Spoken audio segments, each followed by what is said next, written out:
कैसे हो सब लोग। आप सबका स्वागत है आपके इस चैनल पे मैथ विद्या मंदिर। मैथ विद्या मंदिर पे हमने पार्ट 1 पार्ट 2 पार्ट 3 कंप्लीट कर लिया है, जो कि यूट्यूब पे अपलोड भी हो गया है।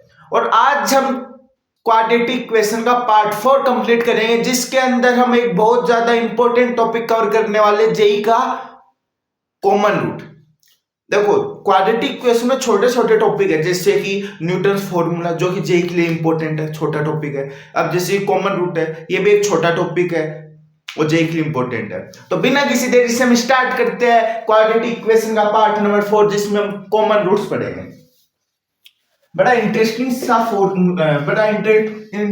सा टॉपिक है कॉमन रूट्स। और इस टॉपिक में मतलब बच्चे कंफ्यूज भी हो जाते हैं कि भैया करना क्या है, मतलब कि करना क्या है इसके अंदर। कॉमन रूट्स तो आपने बता दिए कि ये होते हैं कॉमन रूट, लेकिन इनमें मेनली करना क्या होता है कॉमन रूट्स में, तो वो पढ़ेंगे। तो देखो, कॉमन रूट्स, जो कॉमन रूट्स है उसके टोटल 3 टाइप के केस बनते हैं।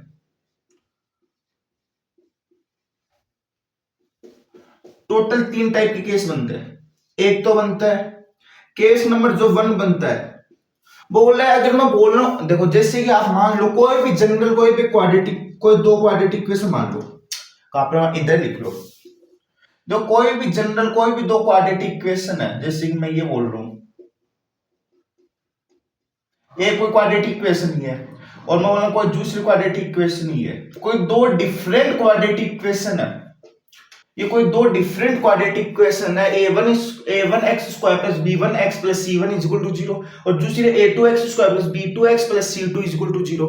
ये कोई दो डिफरेंट क्वाड्रेटिक इक्वेशन, और मैं बोल रहा हूं इन दोनों क्वाड्रेटिक इक्वेशन के जो रूट है, जैसे अल्फा बीटा, पहली वाली क्वाड्रेटिक इक्वेशन के रूट अल्फा बीटा है, और दूसरी वाली क्वाड्रेटिक इक्वेशन के रूट भी अल्फा बीटा है। सबसे पहले मैं आपको कॉमन रूट्स का मतलब समझाता हूं, क्या है कॉमन रूट्स। देखो, नाम से पता लग रहा है कॉमन रूट्स, मतलब कि जो रूट कॉमन है उनकी बात हो रही है। अब मैं ये बोल रहा हूं, दो कोई क्वाड्रेटिक इक्वेशन है, ये कोई दो क्वाड्रेटिक इक्वेशन है। अब ये दोनों क्वाड्रेटिक इक्वेशन के जो दोनों रूट है, मतलब कि पहली वाली क्वाड्रेटिक इक्वेशन के जो दोनों रूट है अल्फा बीटा, और दूसरी वाली क्वाड्रेटिक इक्वेशन के जो दोनों रूट है अल्फा बीटा, तो जो दो डिफरेंट क्वाड्रेटिक इक्वेशन है, इनके जो दोनों रूट है ना, ये दोनों रूट कॉमन है ना, दोनों रूट कॉमन है। समझ में आया? जैसे टॉपिक का नाम है कॉमन रूट्स, तो वही बात हो रही है। अगर मेरे को कोई दो क्वाड्रेटिक इक्वेशन दी है, मान लो दो क्वाड्रेटिक इक्वेशन दी, और इन दोनों ही क्वाड्रेटिक इक्वेशन के जो रूट्स जो है वो दोनों कॉमन रूट है। समझो, कॉमन रूट है। अब एक कॉमन रूट है, लेकिन मैं ऐसे बोलूं कि भैया पहली वाली क्वाड्रेटिक इक्वेशन के अल्फा बीटा रूट है, और दूसरी वाली क्वाड्रेटिक इक्वेशन के बीटा डेल्टा रूट है, बीटा डेल्टा रूट है। तो इन दोनों क्वाड्रेटिक इक्वेशन में भैया एक ही रूट कॉमन है, एक ही रूट कॉमन है। या फिर ऐसा भी हो सकता है, पहली वाली के अल्फा बीटा रूट है और दूसरी वाली के डेल्टा गामा रूट है, मतलब कि कोई दोनों क्वाड्रेटिक इक्वेशन में रूट ही कॉमन नहीं है। समझे? मतलब कि कॉमन रूट्स का मतलब क्या होता है? कॉमन रूट्स का मतलब क्या होता है? अगर हमको कोई क्वाड्रेटिक, कोई भी दो मान लो क्वाड्रेटिक इक्वेशन दिए, मैं कोई दो क्वाड्रेटिक इक्वेशन मान रहा हूँ, जनरल मान रहा हूँ, कोई दो डिफरेंट क्वाड्रेटिक इक्वेशन दिए, और उन दोनों ही डिफरेंट क्वाड्रेटिक इक्वेशन के रूट अगर सेम है, तो हम बोलेंगे उन दोनों क्वाड्रेटिक इक्वेशन के रूट सेम है। अगर मैं बोल रहा हूँ वो दो क्वाड्रेटिक इक्वेशन है, उनमें से कोई एक रूट कॉमन है, मतलब कोई दो क्वाड्रेटिक इक्वेशन है, उनका कोई एक रूट कॉमन है, जैसे पहली वाली क्वाड्रेटिक इक्वेशन का जो रूट है वो अल्फा बीटा है, और कोई दूसरी वाली क्वाड्रेटिक इक्वेशन का अल्फा डेल्टा बोलूंगा, तो दोनों क्वाड्रेटिक इक्वेशन उनका एक एक रूट कॉमन है, अल्फा है ना। या ऐसा भी हो सकता है कॉमन रूट है ही नहीं। तो इनके ऊपर आज हम पढ़ेंगे कि अगर मेरे को कोई क्वाड्रेटिक इक्वेशन दिए, कोई दो क्वाड्रेटिक इक्वेशन दी, उनके रूट कॉमन हुए तो क्या होगा, अगर उनका एक ही रूट कॉमन हुआ तो क्या होगा, और कॉमन रूट हुए ही नहीं तो क्या होगा। देखो, हमने हमेशा क्लास 10th में भी बच्चे पढ़ लेते हैं कि भैया जो कॉमन रूट्स जो होते हैं, तो 3 केस बनते हैं। मैं पहले केस बना देता हूँ। 3 केस बनते हैं। एक केस बनता है जिसमें बोथ रूट्स आर कॉमन, मतलब जो क्वाड्रेटिक इक्वेशन जो दी है वो उनके दोनों रूट्स जो है वो कॉमन होंगे। मतलब पहली वाली क्वाड्रेटिक इक्वेशन की अल्फा बीटा रूट, दूसरी वाली की भी अल्फा बीटा रूट, तो जो हमको जो क्वाड्रेटिक इक्वेशन दिया उनके रूट कॉमन होंगे, दोनों ही रूट कॉमन होंगे। दूसरा केस बनता है, केस नंबर 2 बनता है कि only one root are common, और और जो हम क्लास 10 में पढ़ लेते हैं केस नंबर 3, जो क्लास 10 में हमने पढ़ लेते हैं केस नंबर 3 कि नो कॉमन रूट्स,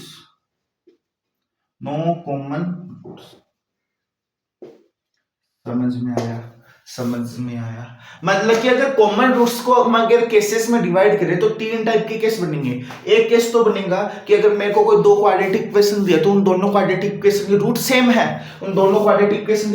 है, बोथ रूट्स आर कॉमन, है ना। और दूसरा जो केस बनेगा वो केस क्या बनेगा, सिर्फ एक रूट कॉमन है, सिर्फ एक रूट ही कॉमन है। मेरे को अगर कोई 2 क्वाड्रेटिक इक्वेशन तो उसमें से सिर्फ एक ही रूट कॉमन होगा, सेकंड केस ये बनेगा। और थर्ड केस जो बनेगा, केस नंबर 3 जो बनेगा कि भैया मेरे को कोई 2 क्वाड्रेटिक इक्वेशन दिया है और उन दोनों क्वाड्रेटिक इक्वेशन के रूट कॉमन ही नहीं है, दोनों के जो रूट है, जो 2 डिफरेंट क्वाड्रेटिक इक्वेशन, उन दोनों जो क्वाड्रेटिक इक्वेशन है ना, कोई 2 डिफरेंट क्वाड्रेटिक इक्वेशन, उन दोनों के रूट अलग अलग है, सेम रूट नहीं है। तो देखो हम आज केस नंबर 1, केस नंबर 2 के बारे में तो पढ़ेंगे, लेकिन जो डिफरेंट क्वाड्रेटिक इक्वेशन के रूट होते हैं कुछ के बारे में नहीं पढ़ेंगे, क्योंकि वो क्लास 10th में हम पढ़ लेते हैं। क्लास 10th में पढ़ लेते हैं मतलब जो क्लास 10 में मैक्सिमम जो क्वेश्चन करते हैं हम क्लास 10 में, जो मैक्सिमम जो हम क्वेश्चन करते हैं क्वाड्रेटिक इक्वेशन में, वो के रूट कॉमन होते ही नहीं है ना। बहुत से कम चांस होते हैं कि उनके एक रूट या 2 रूट कॉमन आ जाए, लेकिन जो ज्यादातर क्वेश्चन करते हैं वो कॉमन रूट के नहीं होते क्लास 10 में। क्लास 11th में भी बहुत ज्यादा क्वेश्चन ऐसे होते हैं जिनमें कोई कॉमन रूट आते नहीं। मतलब कि बेसिकली हम अगर बात करें केस 3 के ऊपर, तो हम केस 3 के ऊपर आज कोई भी डिस्कशन नहीं करेंगे, क्योंकि नो कॉमन रूट मतलब कि कोई 2 क्वाड्रेटिक इक्वेशन है जिनके कोई 2 क्वाड्रेटिक इक्वेशन है जिनके जो रूट है वो कॉमन नहीं है, उनके जो रूट है वो कॉमन नहीं है, तो इसमें आज डिस्कस नहीं करेंगे। तो डिस्कस आज करेंगे केस नंबर 1 और केस नंबर 2, जिनको लिखना वो लिख लो,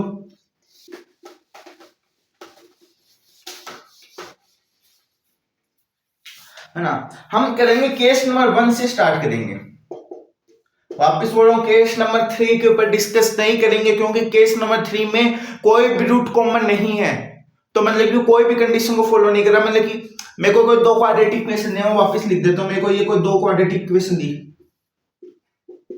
राइट, और ये कोई 2 अलग अलग क्वाड्रेटिक इक्वेशन दी है, राइट। इफ इसके डेल्टा और गामा रूट है और इसके अल्फा और बीटा रूट है, तो कोई 2 क्वाड्रेटिक इक्वेशन जिनके अलग अलग रूट है वो नॉन कॉमन रूट कहलाएंगे। समझ में आया? मतलब कि 2 डिफरेंट क्वाड्रेटिक इक्वेशन जिसके रूट ही डिफरेंट है, सेम रूट ही नहीं है, तो इनके ऊपर हम बात करेंगे, क्योंकि हम तो कॉमन रूट्स के ऊपर बात कर रहे हैं। तो आज हम केस 2 और केस 1 के ऊपर ही बात करेंगे। तो स्टार्ट कर रहे हैं केस 1 से। तो केस 1 में क्या है, both root are common, both roots are common, दोनों रूट कॉमन। इसका मतलब क्या होता है, तो देखो मेरे को ये कोई कंडीशन दी है कि a1 square plus b1x plus c is equal to 0, और ये कंडीशन ये दे दी, मतलब कि मेरे को एक इक्वेशन ये दी है और दूसरी डिफरेंट इक्वेशन ये दे दी, और मैं बोल रहा हूं इन दोनों के जो रूट, वो दोनों रूट कॉमन है अल्फा बीटा, इन दोनों के जो रूट है वो कॉमन है अल्फा बीटा। मैं ये बात बोल रहा हूं। अब आप बोलोगे भैया आपने ये बात बोल दी कि हमारे पास कोई 2 डिफरेंट क्वाड्रेटिक इक्वेशन हो, इन दोनों क्वाड्रेटिक इक्वेशन के जो रूट्स जो है, इन दोनों क्वाड्रेटिक इक्वेशन के जो दोनों रूट जो है वो दोनों रूट ही कॉमन है, जैसे पहले वाले क्वाड्रेटिक इक्वेशन के जो दोनों रूट है अल्फा बीटा, वही रूट दूसरी वाले क्वाड्रेटिक इक्वेशन के है अल्फा बीटा। तो जो आपने बोला है डिफरेंट क्वाड्रेटिक इक्वेशन है, उनके दोनों रूट कॉमन है। हाँ भैया कॉमन है, लेकिन आप ये बात बताइए कि कॉमन रूट है तो हमें पता कैसे लगेगा कॉमन रूट है? हम क्या रूट निकालेंगे? दोनों क्वाड्रेटिक इक्वेशन के हम रूट निकालेंगे एग्जाम में? देखो एक बात बताता हूँ, हमें ऐसा है कि हमें कोई ऐसा नहीं पूछेगा कि भैया ये कोई 2 क्वाड्रेटिक इक्वेशन है, बताओ इनके रूट कॉमन है या नहीं है। हमको कोई डायरेक्टली मतलब पूछ सकता है, लेकिन हमें ऐसा कैसा, मतलब कि मैं ऐसा बोल रहा हूं कि जो कॉमन रूट्स जो उसमें कैसे भी टाइप के क्वेश्चन बन सकते हैं, है ना। तो इसके अंदर जैसे मैं बोल रहा हूं ये क्वाड्रेटिक इक्वेशन, ये क्वाड्रेटिक इक्वेशन है। अब इसमें हमें कैसा पता, मतलब कि हम सिर्फ देखो क्वाड्रेटिक इक्वेशन को देखकर कैसे पता लगाएं, क्वाड्रेटिक इक्वेशन को देख के हम कैसे पता लगाएंगे इन दोनों क्वाड्रेटिक इक्वेशन के रूट जो सेम होंगे। तो देखो जो हमारे पास जो कोफिशिएंट जो उनका जो रेशियो जो होगा, मतलब कि इसका और इसका, इसका और इसका, इसका और इसका, जो कोफिशिएंट का जो रेशियो होगा इक्वल होना चाहिए। अगर वो इक्वल है तो वो क्वाड्रेटिक इक्वेशन के जो रूट्स होंगे वो इक्वल होंगे। जैसे कि a1/a2 is equal to b1/b2 is equal to c1/c2। अगर ये कोफिशिएंट अगर इक्वल है ना, कोफिशिएंट के रेशियो अगर इक्वल है तो वो कॉमन रूट कहलाएंगे। उनके दोनों जो रूट होंगे उन क्वाड्रेटिक इक्वेशन के जो दोनों रूट होंगे कॉमन रूट होंगे। और ये इस मतलब कि जो अगर क्वाड्रेटिक इक्वेशन के दोनों रूट कॉमन है तो वो इस कंडीशन को फॉलो करेंगे। और ये कंडीशन बहुत ज्यादा इंपॉर्टेंट है, बहुत ज्यादा इंपॉर्टेंट है, बहुत ज्यादा इंपॉर्टेंट है भैया, है ना। वापस बोलना, अगर मेरे को कोई दो क्वाड्रेटिक इक्वेशन दिया, दोनों क्वाड्रेटिक इक्वेशन के रूट कॉमन है तो वो इस कंडीशन को फॉलो करेंगे। दो क्वाड्रेटिक इक्वेशन दिया और हमको पूछा है कि भैया उन दोनों क्वाड्रेटिक इक्वेशन के जो दोनों जो रूट है वो दोनों रूट कॉमन है, तो कौन सी कंडीशन को फॉलो करेंगे, तो वो इस कंडीशन को फॉलो करेंगे। या फिर ऐसे बोल दे कि भैया हमको कोई दो क्वाड्रेटिक इक्वेशन है, उनका वो दोनों क्वाड्रेटिक इक्वेशन के रूट कॉमन है या नहीं, मतलब कि उन दोनों क्वाड्रेटिक इक्वेशन के दोनों रूट कॉमन है या नहीं। तो आप ये वाली कंडीशन यूज करोगे, ये वाली कंडीशन यूज करोगे कि जो दो क्वाड्रेटिक इक्वेशन दिया उनका जो रेशियो जो होगा, उनका उन क्वाड्रेटिक इक्वेशन के कोफिशिएंट का जो रेशियो जो होगा, कोफिशिएंट का जो रेशियो होगा वो अगर इक्वल है तो उन दोनों क्वाड्रेटिक इक्वेशन के जो रूट्स होंगे वो इक्वल होंगे। अब इसके ऊपर एक चीज और बताता हूं आपको, ये जो कंडीशन ये लिख लो। एक इसके ऊपर मैं एक क्वेश्चन करके आपको एक चीज समझाता हूं। तो क्वेश्चन है ना, जो कॉमन रूट है उनमें क्वेश्चन कैसा भी बन सकता है। मैंने आपको एक कंडीशन बताई है, आपको एक कंडीशन ध्यान में रखनी है। अगर कॉमन मतलब कि कोई क्वाड्रेटिक इक्वेशन दी, उनके दोनों रूट अगर कॉमन है तो ये जो कोफिशिएंट का जो रेशियो उनका उन कंडीशन को फॉलो करेगा। जैसे कि बोथ रूट आर कॉमन, मतलब कि दोनों क्वाड्रेटिक इक्वेशन है, उनके दोनों रूट अगर कॉमन है तो वो इस वाली कंडीशन को फॉलो करेगा। बस आपको ये याद रखना और कुछ याद नहीं रखना, आपको बस ये याद रखना और कुछ नहीं रखना। सिर्फ मतलब कि केस नंबर 1 में आपको ये याद रखना है, ये कंडीशन याद रखनी है। अगर केस नंबर 1 के ऊपर बात कर रहे हैं तो आपको ये वाली कंडीशन लगानी है। मतलब अगर क्वाड्रेटिक इक्वेशन के दोनों रूट कॉमन है, अगर आपको क्वाड्रेटिक इक्वेशन में दोनों रूट कॉमन दिए, दोनों रूट कॉमन की बात कर रहे हैं तो आपको ये कंडीशन याद आनी चाहिए, ये कंडीशन आपको लगानी है।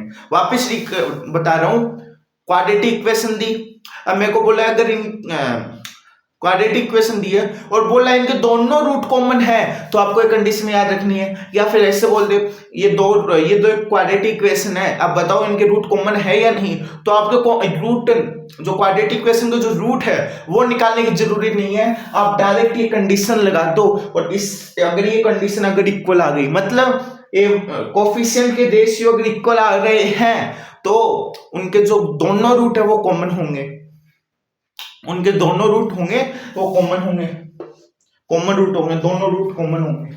समझ में आया, समझ में आया। क्वाड्रेटिक इक्वेशन के अगर दोनों रूट कॉमन है तो उसकी कंडीशन होगी a1/a2 is equal to b1/b2 is equal to c1/c2। मतलब कि जो क्वाड्रेटिक इक्वेशन उनके कोफिशिएंट के रेशियो इक्वल होंगे तो उनके रूट्स जो होंगे वो इक्वल होंगे। लेकिन इसके अलावा हम एक केस, मतलब कि केस नंबर 1 में एक टाइप का क्वेश्चन देखते हैं। जैसे मैं बोल रहा हूं x² - 5x + 6, x² - 5x + 6 - 5x + 6 is equal to 0। ये मेरे को क्वाड्रेटिक इक्वेशन दी और इसके जो रूट है वो मेरे को दिए 2 और 3। मतलब कि मेरे को एक क्वाड्रेटिक इक्वेशन दी और इसके रूट और 2 और 3 दिए। मैं एक एग्जांपल ले रहा हूं, आपको एक एग्जांपल लेके समझा रहा हूं मैं कि मेरे को कोई क्वाड्रेटिक इक्वेशन दी है और इसके 2 और 3 रूट दिए, 2 और 3 रूट दिए, 2 और 3 रूट दिए। अब मेरे को बोल रहे हैं कि मेरे को एक ऐसी क्वाड्रेटिक इक्वेशन बताओ जिसके रूट 2 और 3 हो। अब आप क्या करोगे, आप कंडीशन को लगाओगे, यहाँ पर कंडीशन को लगाओगे। कंडीशन लगाने की जरूरत नहीं है यहाँ पर। क्यों? मैंने आपको क्या बोला कि आपको अगर दोनों रूट कॉमन की बात कर रहे थे वो कंडीशन लगाओ, लेकिन हर एक जगह नहीं लगानी वो कंडीशन। कैसे? अगर मेरे को यहाँ पर ये बोला है कि ये कोई क्वाड्रेटिक इक्वेशन है और इसके दोनों रूट कॉमन है, अब मेरे को एक ऐसी और क्वाड्रेटिक इक्वेशन बनानी है, मेरे को एक और क्वाड्रेटिक इक्वेशन खुद से बनानी है जिसके रूट भी 2 और 3 हो, जिसके रूट भी 2 और 3 हो, तो उसके अंदर वो वाली कंडीशन नहीं लगानी। क्यों? देखो, वो वाली कंडीशन लगा के आपको चेक करना है कि हमने सही क्वाड्रेटिक इक्वेशन बनाई। मतलब हम जो क्वाड्रेटिक इक्वेशन बनाएंगे ना, उसके बाद में आपको चेक करना है वो वाली क्वाड्रेटिक इक्वेशन लगा के, सॉरी, वो वाली कंडीशन लगा के आपको चेक करना है कि हमने जो क्वाड्रेटिक इक्वेशन जो बनाएंगे वो क्वाड्रेटिक इक्वेशन सेम है या नहीं, मतलब कि सही है या नहीं, है ना। अब हमको करना क्या पड़ेगा कि हमें कोई भी क्वाड्रेटिक इक्वेशन दिए, उसके रूट दिए, अगर हमको ये बात बोले कि सेम रूट की एक और क्वाड्रेटिक इक्वेशन बनाओ, नोट लिखो, नोट लिखो, नोट लिखो, यहाँ पे नोट लिखो। अगर हमें सेम रूट की, दोनों रूट अगर सेम है, कोई क्वाड्रेटिक इक्वेशन के अगर दोनों रूट सेम है और हमको एक और क्वाड्रेटिक इक्वेशन बनानी है, तो हमें क्या करना होगा, जो हमें क्वाड्रेटिक इक्वेशन गिवन है ना, उसमें कोई भी कांस्टेंट मल्टीप्लाई कर दो, कोई भी नंबर मल्टीप्लाई कर दो।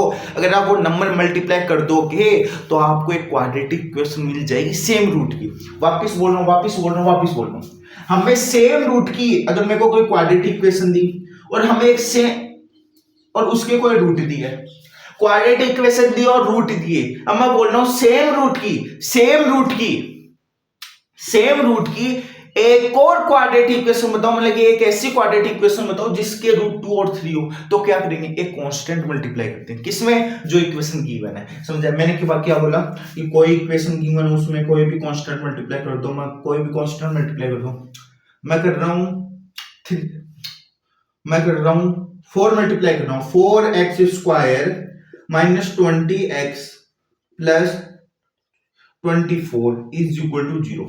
अब देखो, मेरे को क्या बोला था कि क्वाड्रेटिक इक्वेशन उसके रूट है। अब मेरे को एक और क्वाड्रेटिक इक्वेशन बनानी है जिसके सेम रूट हो, तो मैंने क्वाड्रेटिक इक्वेशन बना दी।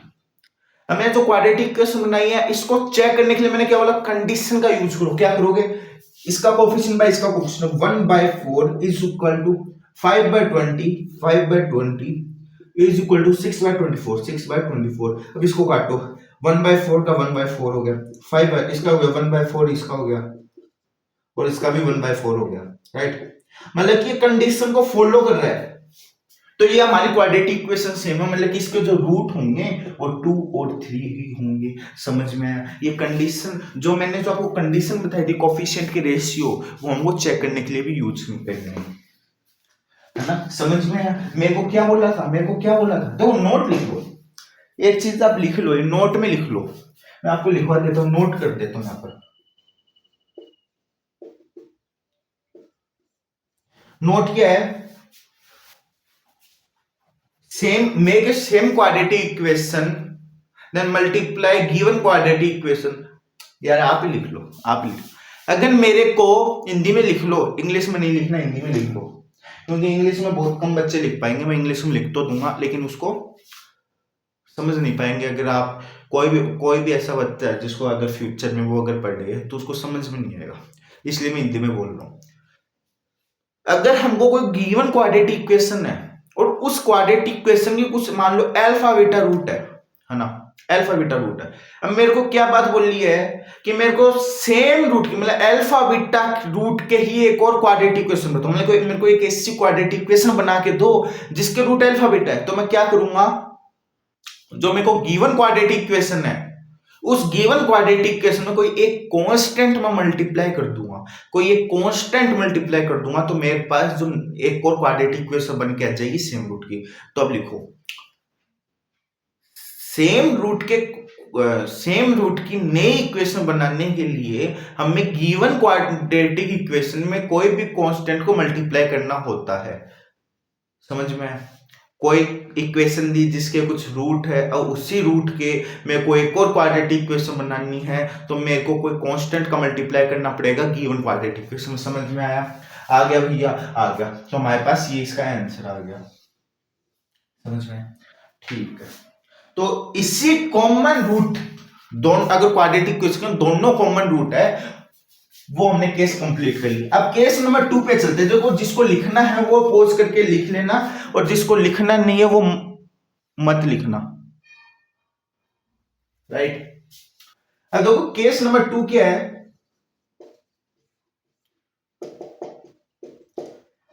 ओनली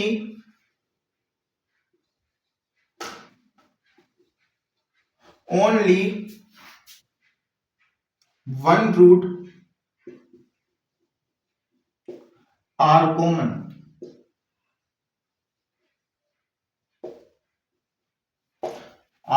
देखो, अगर मेरे को एक क्वाड्रेटिक इक्वेशन दी है, कोई भी दो क्वाड्रेटिक इक्वेशन दी, ये कोई दो क्वाड्रेटिक इक्वेशन दी है,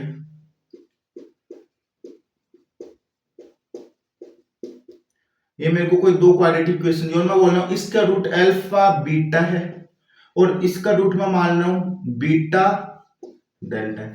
तो क्या है, मेरे को कोई दो क्वाड्रेटिक इक्वेशन दी है जिसमें मेरे को एक रूट जो है वो कॉमन रूट है। मेरा जो एक रूट है वो कॉमन रूट है। समझ में आया? मेरे को कोई क्वाड्रेटिक इक्वेशन दी, मेरे को कोई दो क्वाड्रेटिक इक्वेशन दी है, राइट?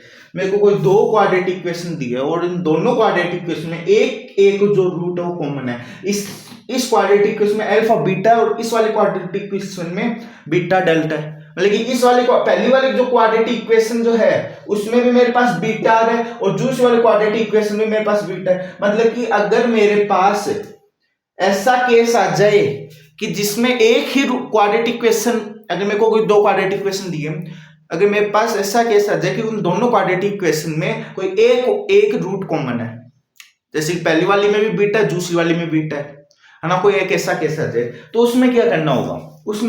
देखो उसमें क्या करना है, अगर मेरे को क्वाड्रेटिक इक्वेशन दी, कोई दो डिफरेंट क्वाड्रेटिक इक्वेशन दी है जिसमें एक ही रूट कॉमन है, पहली वाली में अल्फा बीटा और दूसरी वाली में बीटा डेल्टा है ना। मैं पहली वाली क्वाड्रेटिक इक्वेशन में अल्फा बीटा रूट है और दूसरी वाली क्वाड्रेटिक इक्वेशन में बीटा डेल्टा रूट है। मतलब कि दोनों क्वाड्रेटिक इक्वेशन में एक एक रूट कॉमन है, पहली में भी है बीटा, सेकंड में बीटा। तो ऐसा केस आ जाए तो क्या करना होगा? तो देखो, केस नंबर जो हमने पहला जो पढ़ा था, दोनों रूट कॉमन है, उसमें इजी काम था, उसमें कांस्टेंट मल्टीप्लाई कर देना था या वो एक कंडीशन दी थी वो यूज कर लेंगे। लेकिन अगर एक ही रूट कॉमन है, इसको करने के लिए मतलब इसमें थोड़ी सी दिक्कत आएगी। क्यों? क्योंकि इसको करने के लिए हमको एक, देखो जैसे केस नंबर फर्स्ट में कंडीशन थी, वैसे केस नंबर 2 में भी कंडीशन है, और कंडीशन लिखाता हूं। तो C1A2 माइनस A1C2 का whole square is equal to A1B1 B2 A1B2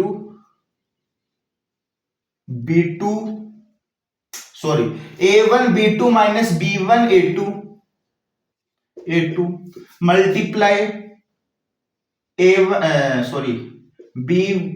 B1C2 minus C1B2। ये हमारे पास कंडीशन है। C1A2 माइनस C2A1 है ना, C2A1 A1B2 minus B1A2 C2 minus C1B2, ये वाली कंडीशन है। देखो ये वाली कंडीशन में बोल नहीं रहा, ये इंपॉर्टेंट कंडीशन है। क्यों? क्योंकि देखो मेरे को भी कभी कभी मैं इसको भूल जाता हूँ इस कंडीशन को, क्योंकि ये जो कंडीशन जो है, देखो ये वाली कंडीशन है कंफ्यूजिंग वाली कंडीशन है। अगर आप इस कंडीशन को, अगर आपको याद है ये वाली कंडीशन, तो आप ये कंडीशन लगा लोगे। अगर जिस बच्चे को याद नहीं है कंडीशन, तो वो ये कंडीशन गलत भी लिख सकता है। यहाँ पर A1B2 की जगह B2 A1 कर देगा, है ना, मतलब कि A1B2 की जगह B2 A1 कर देगा, तो यहाँ पे गलत हो जाएगा ना, इसलिए मैं बोल रहा हूं ये जो कंडीशन है मैं इसको इंपॉर्टेंट कंडीशन नहीं बता रहा, क्योंकि क्योंकि इस कंडीशन को कोई कोई बच्चे भूल भी जाते हैं, कंफ्यूजिंग वाली कंडीशन है। इससे अच्छा मेथड मैं आपको बता दूंगा जिसको कोई भूलेगा नहीं, कोई 2 स्टेप का मेथड है, भूलेगा भी नहीं, और जिससे आपका जो क्वेश्चन वो हमेशा सही होगा, जिससे आपका क्वेश्चन वो हमेशा 100% सही होगा अगर आप स्टेप बाय स्टेप उसको करोगे। दूसरा, इस कंडीशन को अगर आप याद रखना चाहते हो तो याद रख भी सकते हो, और वैसे मैं इसको इंपॉर्टेंट नहीं बोल रहा क्योंकि इसमें बच्चों का गलत हो जाता है। कंडीशन लिखनी है तो लिख लो कंडीशन तो लिख लो। अब केस क्या है, मैं क्या बोल लूंगा, मैं बोल लूंगा देखो एक रूट अगर कॉमन है, एक रूट कॉमन है तो उसमें मैं बोल रहा हूं कोई 2 क्वाड्रेटिक इक्वेशन लिख लेते हैं पहले, राइट। ये कोई 2 क्वाड्रेटिक इक्वेशन है, इन दोनों क्वाड्रेटिक इक्वेशन में एक रूट अल्फा एक रूट बीटा है ना।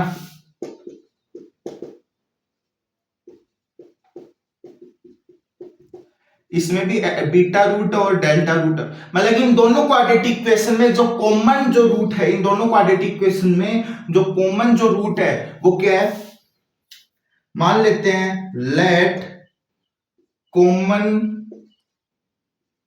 Root is beta. तो एक बात वापस मैं बोल रहा हूं, रूट्स होते क्या है, मतलब कि रूट्स इक्वेशन में अगर हम पुट करेंगे कोई भी क्वाड्रेटिक इक्वेशन में, उस देखो कोई भी जैसे कि मैं बोल रहा हूं कोई क्वाड्रेटिक इक्वेशन है, इस क्वाड्रेटिक इक्वेशन के 2 रूट है, अब मैं इन दोनों रूट में से कोई भी एक रूट अगर इस इक्वेशन में रखूं, है ना, ये दोनों रूट अगर इस इक्वेशन में रखूं तो ये इक्वेशन सेटिस्फाई हो जाएगी। मतलब इन x की ऐसी वैल्यू जिसको हम इक्वेशन में पुट करें तो इक्वेशन सेटिस्फाई हो जाए उसको हम रूट बोलते हैं। मतलब कि अल्फा बीटा को अगर हम x की जगह पुट करें, है ना, x की जगह अगर हम पुट करें तो ये इक्वेशन सेटिस्फाई हो जाए, या बीटा डेल्टा इस इक्वेशन में अगर हम पुट करें तो ये इक्वेशन सेटिस्फाई हो जाए, उसको हम क्या बोलते हैं, रूट्स बोलते हैं। वैसे ही बोल रहा हूं x की ऐसी वैल्यू जो कि देखो जो कि इक्वेशन को सेटिस्फाई कर दे, है ना। अब मैं बोल रहा हूं जो कॉमन जो रूट जो है इन दोनों इक्वेशन में जो कॉमन रूट है वो बीटा है, मतलब कि आप पहली वाली इक्वेशन में बीटा डालोगे तो भी इक्वेशन सेटिस्फाई हो जाएगा, और वही बीटा ही दूसरी वाली इक्वेशन में डालोगे तो भी सेटिस्फाई हो जाएगी। तो let common root is beta, मैं मान लूं जो कॉमन रूट है वो बीटा है, तो इन दोनों इक्वेशन में आप बीटा पुट कर दो, तो a1 beta square plus b1 beta plus c1 is equal to 0, 0 is equal to c2 plus beta b2 plus beta square a2। समझा, मैं बोल रहा हूं a1 beta square plus b1 beta plus c1 is equal to 0, a2 beta square plus b2 beta plus c2 is equal to 0। मतलब मैंने इन दोनों quadratic equation में जो कॉमन रूट्स जो था वो बीटा था, जो कॉमन रूट था वो बीटा था, तो मैं बोल रहा हूं कि जो कॉमन रूट है वो उन दोनों इक्वेशन में हम पुट कर देते हैं, इन दोनों इक्वेशन को कॉमन रूट सेटिस्फाई करेगा तो हमने वो पुट कर दिया। जैसे कि पहली वाली क्वाड्रेटिक इक्वेशन में बीटा था और दूसरी वाली क्वाड्रेटिक इक्वेशन में भी बीटा है और ये कॉमन रूट है, तो मैंने पहली वाली क्वाड्रेटिक इक्वेशन में भी बीटा सेटिस्फाई करवा दिया और दूसरी वाली क्वाड्रेटिक इक्वेशन में भी बीटा मैंने सेटिस्फाई करवा दिया ना। अब स्टेप लिखते हैं, step number 1, step number 1, step number 1, step number 1 क्या है, स्टेप नंबर 1 क्या है, find alpha by eliminate alpha square. देखो फाइंड अल्फा मतलब कि मेरे को अल्फा की value, sorry find beta, common root beta है ना, find beta by eliminating beta square. समझ में, मतलब कि मेरे को जो इक्वेशन नंबर मान लो इसको मैं 1 दे देता हूं और इसको इक्वेशन नंबर 2 दे देता हूं, मैं बोल रहा हूं इक्वेशन नंबर 1 और इक्वेशन नंबर 2 में हमको बीटा की वैल्यू निकालनी है, बीटा स्क्वायर को एलिमिनेट करके, क्या करके, बीटा स्क्वायर को एलिमिनेट करके।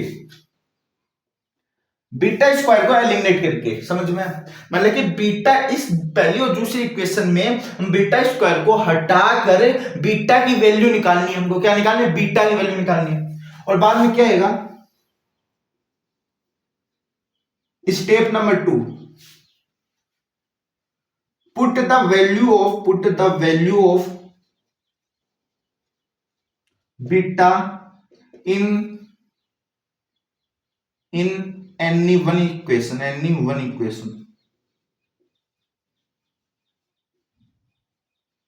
समझ में आया? मतलब कि जो हमें इक्वेशन नंबर फर्स्ट और इक्वेशन नंबर सेकंड दी गई है, उन इक्वेशन नंबर फर्स्ट और इक्वेशन नंबर फर्स्ट और इक्वेशन नंबर सेकंड में हमें सबसे पहले क्या करना है? बीटा स्क्वायर को एलिमिनेट करना, मतलब कि इस बीटा स्क्वायर को हटाना है, बीटा स्क्वायर को एलिमिनेट करना। बाद में हमें जो बीटा स्क्वायर को हटाना है और बीटा की वैल्यू निकालनी है। बीटा स्क्वायर को हटा के बीटा की वैल्यू निकालनी है, और जो बीटा की जो हमें वैल्यू मिलेगी ना, बीटा की जो हमें वैल्यू मिलेगी वो वापस इन्हीं में से कोई एक इक्वेशन में डाल देंगे, इन्हीं में से कोई एक इक्वेशन में डाल देंगे। समझ में आया? हम इक्वेशन वापिस मैं समझा रहा हूं। पहला काम हमको बीटा स्क्वायर हटाना है, बीटा स्क्वायर को एलिमिनेट करना है। पहली दूसरी इक्वेशन, दोनों इक्वेशन में से हमें बीटा स्क्वायर को एलिमिनेट करना है। एलिमिनेशन आपको जानते हो, क्लास 10 में बता दिया जाता है। बीटा स्क्वायर को एलिमिनेट करना है और बाद में हमें बीटा की वैल्यू निकालनी है ना। पहली स्टेप बीटा की वैल्यू निकालनी, बीटा की वैल्यू आ गई। बाद में हमको सेकंड स्टेप करनी है, जो हमें जब बीटा की वैल्यू मिली है ना, वो वापस इन्हीं इक्वेशन में डाल देनी है। बीटा की जो वैल्यू मिली है ना, वो वापस इसी इक्वेशन में डाल देनी है। ये दो स्टेप आपको फॉलो करनी है, 100% करनी है, कि पहले बीटा स्क्वायर को एलिमिनेट करना है, बीटा की वैल्यू निकालनी है। ओके, और बाद में बीटा की जो वैल्यू निकली है वो वापस कोई भी पहली या दूसरी में से कोई भी एक इक्वेशन में बीटा की वैल्यू वापस आप पुट कर दो। आप अगर वापस पुट कर दोगे ना बीटा की वैल्यू, तो आपको जो निकालना है, आपको जो क्वेश्चन में आपको जो पूछा है, इससे आगे वो अपना आप कर लोगे आप। समझ में आया? आपको जो कोई भी क्वेश्चन दिया, उस क्वेश्चन में आपको कुछ भी पूछा गया है, वो आप अपना आप फाइंड कर लोगे, अगर आप ये दो स्टेप फॉलो करोगे। मतलब आपको सबसे पहले क्वेश्चन में कुछ भी पूछा हो, सबसे पहले बीटा स्क्वायर को एलिमिनेट करना है, बीटा की वैल्यू निकालनी है। उसके बाद में बीटा को जो है वो कोई भी इन दोनों में से कोई भी एक इक्वेशन में वापस पुट कर दो। इस कोई भी दोनों इक्वेशन में से कोई एक इक्वेशन में आप वापस पुट कर दोगे, तो पुट कर दो। और बाद में जो भी क्वेश्चन में आपको पूछा है ना, वो बाद में इसके आगे आप कर लेना। कुछ आराम से हो जाएगा, होले हो जाएगा, आराम से हो जाएगा, कहाँ पे रुकोगे नहीं। इन दोनों स्टेप को अगर आप फॉलो कर लोगे, तो इससे आगे क्वेश्चन में जो भी पूछा वो आप अपना कर लोगे। क्या? बीटा स्क्वायर को एलिमिनेट करके बीटा की वैल्यू निकाल लो, कोई बाद में जो बीटा की वैल्यू है कोई भी एक इक्वेशन में डाल दो, कोई भी एनी वन इक्वेशन में डाल दो, कोई भी एक इक्वेशन में डाल दो, और इसके आगे जो पूछा वो आप अपना कर लोगे। चलो इसके ऊपर जल्दी से एक दो क्वेश्चन कर लेते हैं,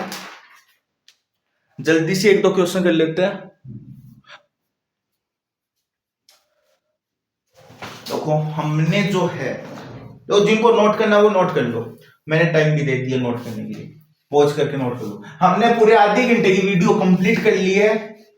हम इसके ऊपर एक क्वेश्चन कर लेते हैं, बाद में लेक्चर खत्म। और जो भी इसके आगे के जो क्वेश्चन होंगे वो PYQ में कर लेंगे, जेई के PYQ में, और उसमें बोर्ड के PYQ भी होंगे।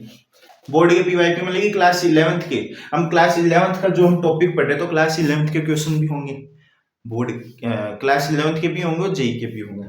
तो क्वेश्चन क्या है? If a non zero root,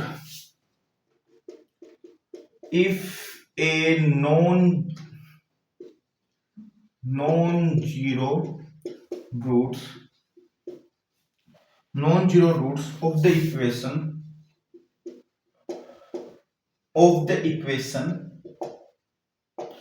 right, x square plus 2x plus 3 lambda is equal to 0 and 2x square plus 3x plus 5 lambda is equal to 0 is common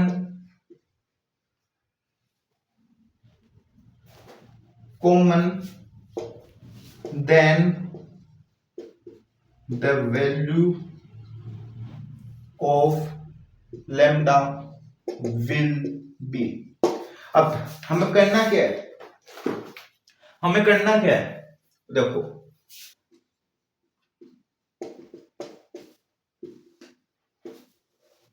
हमें करना क्या है, सबसे पहले मेरे को क्या बात बोली है, if a non zero root, non zero root question में क्या बात बोल रहे हैं, non zero root of the quadratic equation, ये तो कोई दो क्वाड्रेटिक इक्वेशन है ना, is common then the value of lambda will B.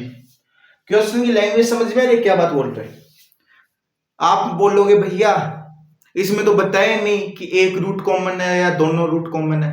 अरे बताया है, बताया है, क्या बात बोली है, देखो क्या बात बोल रही है, बोल रहे नॉन जीरो रूट, मतलब कि जो रूट की वैल्यू जीरो है, मतलब जैसे रूट क्या होता है, जो इक्वेशन में सेटिस्फाई हो जाए उसको हम रूट बोलेंगे। मतलब कि अगर x की फॉर्म में है तो x की वैल्यू रखते ही वो इक्वेशन सेटिस्फाई हो जाए, या y की फॉर्म में है तो y की वैल्यू अगर रख दे इक्वेशन में तो वो इक्वेशन सेटिस्फाई हो जाए, उसको हम रूट बोलते हैं। अब बोल रहा है जो नॉन जीरो रूट जो होंगे, मतलब जो रूट जो जीरो, ऐसे रूट जिसकी वैल्यू जीरो है, मतलब कि अगर क्वाड्रेटिक इक्वेशन जो x की फॉर्म में है, तो ये जो x की जो वैल्यू जो है, जो x की जो वैल्यू है वो जीरो, x की जो वैल्यू वो जो जीरो जो होगी ना वो हमें लेनी नहीं है। तो मतलब कि इसका जो एक रूट है वो कॉमन है, समझना है। मतलब कि नॉन जीरो रूट, मतलब कि जो रूट है उसमें जो जीरो आएगा, मतलब कि ऐसा रूट जिसकी वैल्यू जीरो है वो वाला कॉमन रूट नहीं है, उसके अलावा जो रूट है वो कॉमन है। जैसे कि मैं बोल रहा हूं मेरे को x की वैल्यू एक तो मिली 100 और एक मेरे को मिली जीरो, तो मेरे को क्या बोल रहा है कि जो जीरो वाला जो रूट है ना वो कॉमन रूट नहीं है, जो 100 वाला रूट है वो कॉमन है। Non zero root, non zero root मतलब कि जो रूट जीरो नहीं है वो कॉमन रूट है। ओके, तो चलो क्वेश्चन में क्या पूछा है, ये दो क्वाड्रेटिक इक्वेशन है, इसमें नॉन जीरो जो रूट है, मतलब जो जीरो जो रूट है ही नहीं, जिसकी वैल्यू जीरो नहीं है वो वाला रूट कॉमन है। Then the value of x, so then value of lambda, तो मेरे को लैम्डा की वैल्यू बताओ, मेरे को लैम्डा की वैल्यू बताओ। तो कैसे निकालेंगे, कैसे निकालेंगे, समझ में क्या करना है, इसका नॉन जीरो रूट जो है वो कॉमन नहीं है, मतलब कॉमन है, नॉन जीरो रूट जो है वो कॉमन है, जिसकी वैल्यू जीरो है वो कॉमन नहीं है, मतलब इसका एक ही रूट कॉमन है, एक ही रूट कॉमन है। तो एक ही रूट कॉमन में मैंने सबसे पहले दो आपको स्टेप बताया था। स्टेप नंबर फर्स्ट, जो कॉमन जो रूट आएगा, जो कॉमन जो रूट है उसको एलिमिनेट करो, लेट कर लो जो कॉमन रूट वो एल्फा है, कॉमन रूट जो वो एल्फा है, मतलब कि एक्स की वैल्यू एल्फा है, तो इन दोनों में आप एल्फा को पुट करो, उसको एलिमिनेट कर दो। जैसे कि मैं पहले वाला इक्वेशन है उसमें अल्फा स्क्वायर को पुट कर रहा हूं, राइट। यार इसमें यार एक वेस्टिंग ऑफ टाइम है यार, वेस्टिंग ऑफ टाइम एक चीज का। क्या, आपने x की जगह अल्फा डाला है ना, x की जगह अल्फा डालना है, तो जरूरी थोड़ी ना x की जगह अल्फा डालना, सिर्फ x की फॉर्म में आप एलिमिनेट कर दो, आप x की फॉर्म में एलिमिनेट कर दो। आप मान लो कि जो x है वही कॉमन रूट है, x की फॉर्म में एलिमिनेट कर दो, जो एंस रहेगा उसको आप अल्फा पुट कर दो। तो इसमें अल्फा डालने की जरूरी नहीं है, लेकिन आप अल्फा डाल के देख लेना, अल्फा डाल के सोल्व करना। अब देखो आपको एलिमिनेट करना है अल्फा स्क्वायर, अगर आपको अल्फा स्क्वायर को एलिमिनेट करना है तो आपको अल्फा स्क्वायर के कोफिशिएंट इक्वल होने चाहिए। तो ऊपर वाला 2 है और सॉरी ऊपर वाला 1 है, जो इक्वेशन नंबर फर्स्ट है उसका कोफिशिएंट 1 है और इक्वेशन नंबर 2 है उसका अल्फा स्क्वायर का कोफिशिएंट 2 है। तो क्या करना पड़ेगा, ऊपर वाले में ना इक्वेशन ऑफ फर्स्ट में 2 का मल्टीप्लाई कर दो, अगर 2 का मल्टीप्लाई कर दोगे तो क्या बन जाएगा, क्या बन जाएगा, 2 alpha square plus 4 alpha plus 2 का करने पे 6 लैम्डा इज इक्वल टू 0, ये मेरे पास बन गई इक्वेशन नंबर फर्स्ट। अब एलिमिनेट कर दो, क्या करोगे, नीचे वाले को माइनस करोगे, राइट, राइट। तो ये हो गया, बाद में 4 में से -3 गया। देखो अगर आप एलिमिनेशन करते हो, एलिमिनेशन करते हो उस समय जो इक्वेशन जो नीचे होती है उस इक्वेशन के साइन चेंज कर देते हो, है ना। तो ये कट गया, बराबर थे, ऊपर वाला प्लस था नीचे वाला माइनस था, तो दोनों कट गए। ऊपर वाला 4 है नीचे वाला -3, मतलब कि सिर्फ अल्फा बच गया। इधर क्या है 6 लैम्डा और यहाँ पे क्या -5 लैम्डा, तो यहाँ पे क्या बचा, प्लस का लैम्डा इज इक्वल टू 0, मतलब जो कॉमन रूट है उसकी वैल्यू क्या है माइनस लैम्डा, जो कॉमन रूट है उसकी वैल्यू क्या माइनस लैम्डा। हमें जो कॉमन रूट मिला है ना उसकी, जो कॉमन रूट जो हमारे पास है ना उसकी वैल्यू क्या है माइनस लेमडा, सही है ना। ये जो कॉमन रूट है इन दोनों इक्वेशन का, जो कॉमन रूट है उसकी वैल्यू क्या है, माइनस लेमडा है। अब मैंने स्टेप नंबर सेकंड बताई थी कि जो हमारे पास जो कॉमन रूट की जो वैल्यू है उसको आप वापस इक्वेशन में पुट कर दो। इन दोनों इक्वेशन में से कोई भी एक इक्वेशन में पुट कर दो। कौन सी में करोगे? मैं इक्वेशन में फर्स्ट में पुट करता हूँ। 2 माइनस लेमडा का square plus 4 minus lambda plus 6 lambda equal to 0। Answer आ गया। कैसे आ गया? माइनस लेमडा का स्क्वायर, लेमडा स्क्वायर तो 2 lambda square minus 4 lambda plus 6 lambda equal to 0। क्या है? बस क्या निकल गया? क्या है यहाँ पर? 2 लेमडा। देखो यहां से आप 2 कॉमन लेके डिवाइड में भेज दो उधर, तो lambda square 2 lambda plus 3 lambda equal to 0 है ना। और यहाँ पे इसको आप प्लस माइनस करोगे तो आपके पास क्या बचेगा? प्लस लेमडा है ना, प्लस लेमडा। समझ में? प्लस लेमडा बच गया। और इसमें लेमडा ही आप कॉमन ले लोगे तो आपके पास क्या बचेगा? Lambda plus 1। चलो मैं एकदम स्टेप बाय स्टेप लिखता हूँ। 2 lambda square minus plus 2 lambda equal to 0। समझ में? आपने इस ये माइनस 4 लेमडा प्लस 6 लेमडा को अगर जब आपने इनको जोड़ा तो आपके पास प्लस 2 लेमडा आ गया। अब इसमें आप क्या करोगे? 2 को कॉमन ले लो तो आपके पास क्या बचेगा? Lambda square plus lambda equal to 0। और 2 को डिवाइड में दिया तो आपके पास क्या बचा? Lambda square plus lambda equal to 0। अब इसमें भी आप लेमडा कॉमन ले लो, तो लेमडा कॉमन ले लिए तो आपके पास क्या बचा? लेमडा 1 में लेमडा प्लस 1 इक्वल टू 0। कैसे? आपने इस वैल्यू में से लेमडा अगर कॉमन लिया तो अंदर क्या बचा? लेमडा स्क्वायर था तो एक लेमडा अंदर बच गया, और यहाँ पे सिर्फ एक ही लेमडा था तो 1 बच गया। तो एक लेमडा, तो यहां से लेमडा की क्या वैल्यू निकल गई? एक लेमडा की वैल्यू निकल के 0 और एक लेमडा की वैल्यू निकल के आई है -1। मतलब कि यहाँ पे लेमडा की 2 वैल्यू निकल के आई है, एक वैल्यू तो 0 और एक वैल्यू है -1। और हमें चाहिए क्या था? हमें वैल्यू ऑफ लेमडा चाहिए था, हमें वैल्यू ऑफ लेमडा चाहिए था, और हमें लेमडा की 2 वैल्यू निकलाई। आप बोलोगे भैया लेमडा की दोनों वैल्यू है या इनमें से एक है? मैं बोलूंगा ऊपर क्या बात बोल रही है कि जो नॉन जीरो रूट है वही कॉमन रूट है ना। मतलब कि जो रूट जो है ना, जो रूट जो है उसमें नॉन जीरो जो वैल्यू है, मतलब जिसकी वैल्यू 0 है, वो कॉमन रूट नहीं है ना। आप बोलोगे भैया रूट थोड़ी ना है, रूट तो अल्फा है, और वो कॉमन रूट, सॉरी आप बोलोगे भैया कॉमन रूट थोड़ी ना, कॉमन रूट तो अल्फा है। तो एक बात बता, कॉमन रूट अल्फा है तो अल्फा की वैल्यू क्या है? Minus lambda. मतलब कि जो कॉमन रूट है वो लेमडा की फॉर्म में तो है। तो वही तो बात है, जो मेरे पास कॉमन रूट है उसकी वैल्यू 0 नहीं है, मेरे पास जो वैल्यू जो आई है वो मेरे पास लेमडा की जो वैल्यू जो आई है वो मेरे पास -1 आई है। क्या? -1 आई है, -1 आई है। तो हम लेमडा की वैल्यू 0 उसको हम रिजेक्ट करते हो, लेमडा की वैल्यू -1 उसको एक्सेप्ट कर लें। भैया कुछ समझ में आया? लास्ट में जो आपने कॉमन का सिलसिला बताया समझ में नहीं आया, समझा देते हैं। आप बोल रहे हो हम नहीं समझे, ऐसा हो सकता है? नहीं हो सकता, इसलिए समझाते हैं। देखो मेरे को क्या बात बोली, जो नॉन जीरो रूट है, मतलब कि ऐसा रूट जिसकी वैल्यू 0 है वो कॉमन नहीं है, जिसकी वैल्यू 0 नहीं है वो वाला रूट कॉमन होगा। समझ में? और मेरे पास कॉमन रूट क्या माना मैंने? अल्फा मानना, और अल्फा की क्या वैल्यू निकल के? Minus lambda. मतलब कि जो अल्फा की जो वैल्यू निकल के है वो माइनस लेमडा निकल के है, और मेरे पास जो लेमडा की वैल्यू निकल के वो 0 और -1 है, 0 और -1 है। अब इसमें से कोई एक वैल्यू ही हमको लेनी पड़ेगी। अगर मैं लेमडा की वैल्यू 0 ले लिया, मतलब जो alpha is equal to minus lambda, मतलब कि अल्फा की वैल्यू 0 हो गई। और अगर अल्फा की वैल्यू 0 हो गई, अल्फा की वैल्यू 0 हो गई, तो इसका मतलब तो नॉन जीरो रूट जो है वो नॉन कॉमन हो जाएगा, है ना। मेरे को क्या बोल रहा है, जो नॉन जीरो रूट है मतलब कि 0 जो जिसकी वैल्यू 0 है वो कॉमन रूट नहीं है, और जिसकी नॉन जीरो रूट मतलब कि जिसकी वैल्यू 0 नहीं है, x की ऐसी वैल्यू जिसकी वैल्यू 0 नहीं है, मतलब जो कॉमन रूट जो है वो 0 नहीं है और कोई नंबर है। कॉमन रूट से वो 0 नहीं, वो और कोई नंबर है। तो अगर हम लैम्डा की वैल्यू यहाँ पर 0 ले लेंगे तो जो कॉमन रूट है वो 0 आ जाएगा। और क्वेश्चन में मना किया है कि जो कॉमन रूट है वो 0 नहीं है, इसलिए हम लैम्डा की वैल्यू 0 नहीं ले सकते, लैम्डा की वैल्यू -1 लेंगे। और यहाँ पे लैम्डा की वैल्यू -1 लेंगे तो जो कॉमन रूट आएगा वो मेरे पास क्या आ जाएगा?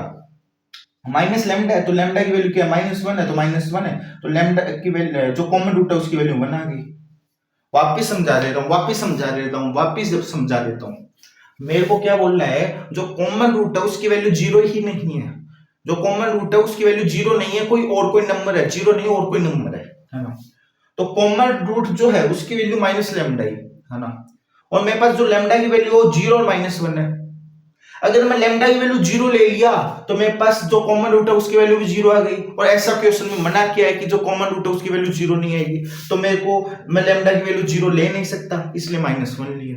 तो समझ रहे हैं। तो मैं आशा करता हूं आपको वीडियो अच्छी लगी होगी। तो आपको अगर आज का लेक्चर पार्ट नंबर 4 पसंद आया तो वीडियो लाइक सब्सक्राइब जरूर करना, और अगर आप लाइक सब्सक्राइब नहीं करते हो तो आप वीडियो शेयर जरूर करना, और जो मैं पढ़ा रहा हूं उसमें आपको अगर ऐसा लगा कि भैया आपने ये चीज गलत बता दी है तो प्लीज आप कमेंट में करना, जिसको मैं इंप्रूव करूं।